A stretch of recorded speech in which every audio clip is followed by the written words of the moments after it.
is the HERDLINE News. So, Patrick Mahomes was a story of the NFL regular season. Yeah. He threw 10 touchdowns in his first 2 games, led the league with 50 passing touchdowns. He'll likely be the MVP.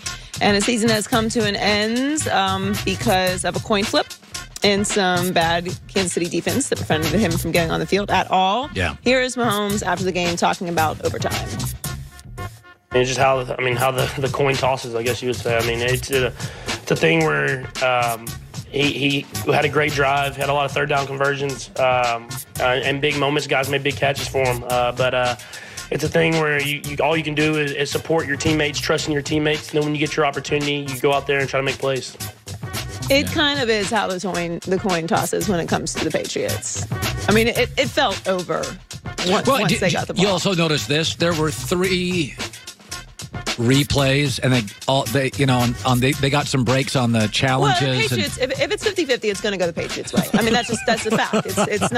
That's not an opinion. It's a fact. Like, that sounds like somebody from Miami. I mean, it's just a fact. Like, I think we can all admit that the Patriots have gotten colossal breaks in big moments. Well, that seems like a little biased. I mean, you have the tuck rule. Like, I mean, come on. Like, the Patriots get those calls. We know that. But and Patriots fans would argue that they've gotten some issues from the league office over the years, but would you acknowledge, though, that I thought the real killer in this game was that the Kansas City defense was on the field for the entire first half? So my takeaway was, oh my God, Brady's generally struggles early against an aggressive defense, but he always wears them down.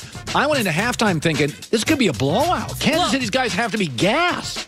I actually thought it was a miracle that they weren't up by more. So did I. I don't think you can blame this really on Kansas City's defense at all. I mean, Brady is surgical in those moments. We know that. What kind of defense is going to stop him? Did everyone forget what Kansas City's defense was all year long? Terrible. Like they had an amazing week last week, which gave you some hope that they had gotten it together. I thought that they really actually played well, considering. I mean, they could have been up by a whole lot more. If it wasn't for Cincinnati's defense this year, which is the worst in NFL history, Kansas City's would have been like, it already was one of the worst. Yes, and I thought they played amazing last week, and they held their own. They gave him way too much time. Yeah. We all know that the trick to getting to Brady, you have to get to Brady. That's the thing. If you're going to beat him, you have to get hands on him, and they just couldn't. So I don't think you can blame that on Kansas City's defense, even in the overtime. It would have been nice to get a stop, but Brady's the best ever at that. So, I don't know much more you can ask for. So the Rams failed to acquire a single first down on their first 2 drives, which allowed the Saints to quickly jump to a 13-zip lead. But facing another 4th down, they decided to roll the dice. Got risky, and punter Johnny Hecker pulled off the fake field goal for the first down. And Sean McVay spoke after the game about that decision and how he saw it.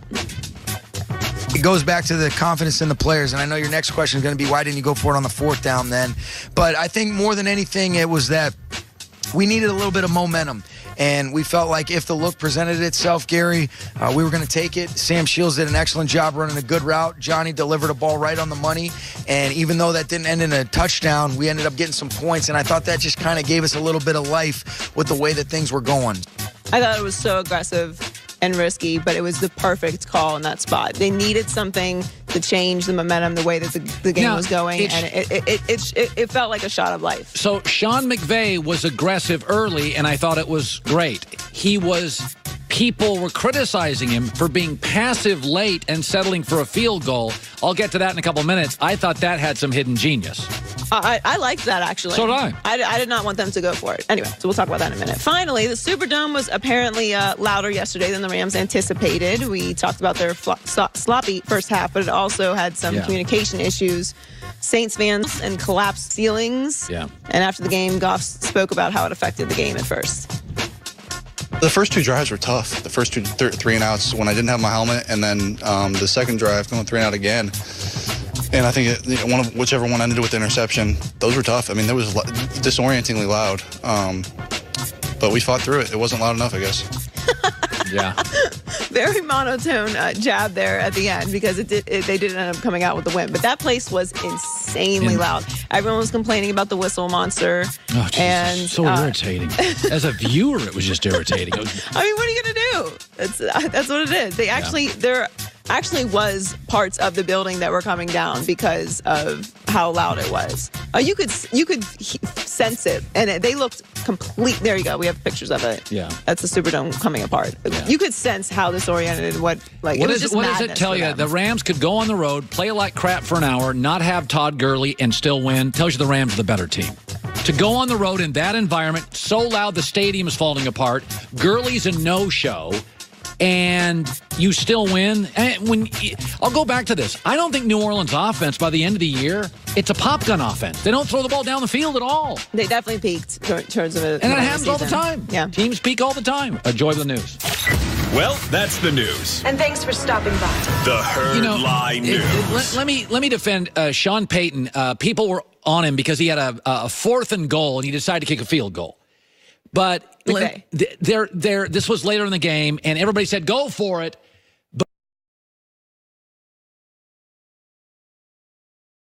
Sean Payton instead decides, Sean McVay decides, I'm going to take the field goal because that's guaranteed points.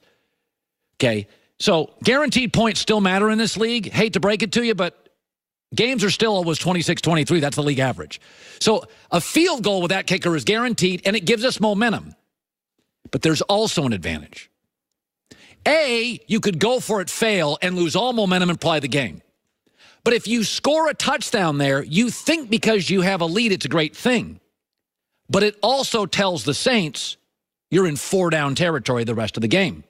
Good luck stopping Drew Brees on 4 downs. When you kick a field goal, it just ties the game. Meaning if Drew Brees and Sean Payton get the ball, they are less willing to go for it on 4th. They don't have to. They don't trail. And they are more willing to punt it. Now, they did drive down the field. But in that instance, he went for the guaranteed points and the tie. Because if you don't get the points, you have really created chaos for your team and lost momentum. But the other thing is, when that game's tied, Drew Brees and Sean Payton have the ball, tie game. There's a high probability that I can stop them over the next 4, 5, 6, 7, 8 plays, get them out on 3rd down, and get the ball back. What you don't want is to never get the ball back. And if you take a lead, the chances are you'll never get it back.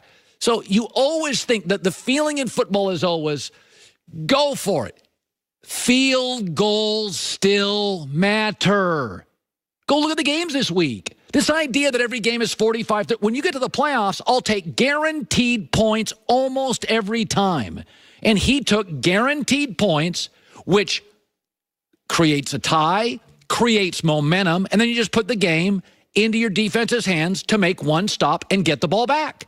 But if you scored there, which, by the way, is no guarantee to score down there in the end zone in the Superdome where you can't hear a darn thing, so that's a much harder play than a neutral field or a home 1-yard line play. On the road in the end zone Superdome, that is a tough place to have absolute efficiency. So this idea that, if you take the lead, they're going to go 4 downs. They're never punting it to you, New Orleans. And I think Brees is hard enough to stop at the Superdome. I mean, they have been great this year on these 11-play, 11-minute drives. If it's just about I get 4 downs and Drew Brees, 4 yards, 3 yards, 4 yards, it's hard enough to stop on 3 and out. Forget 4 and out. So this idea that you have to score touchdowns is a bunch of baloney. It's a bunch of baloney. The average NFL score this year was 26-23. It wasn't 46-43. This idea that field goals don't matter is dumb. Anytime I can take points, that was a rule in the 60s in football, the 70s, 80s, 90s. Don't tell me it doesn't matter anymore.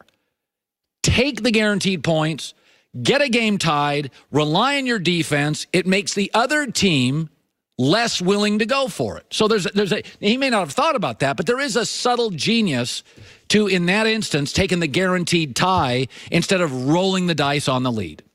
Blah, blah, blah. It took a long time to say nothing. All right, Trent Dilfer's around the corner. I'm not going to waste any time. Let's get to him. I want him to break down these 2 games yesterday. When it comes to costly car repairs, you need options. We all need options, right? Instead, you're often stuck bargain hunting for the best deal because you can't afford to pay over $1,000, right? You go to Jiffy Lube and it's $900. You can't afford it. Okay, go to carshield.com. Process of fixing your car is easy. Get a rental car, free. You pick the dealership or the mechanic, free. It's up to you. 24/7 roadside assistance, free. Doesn't matter if it's $300, $1,300, $3,000. You don't want to get stuck with the car repair you can't afford. Save yourself thousands. Go to carshield.com code HERD, carshield.com code HERD, or call 800-CAR-6100 and mention the code HERD. 10% savings on both. This is why you need CarShield. Extended service protection when you're out of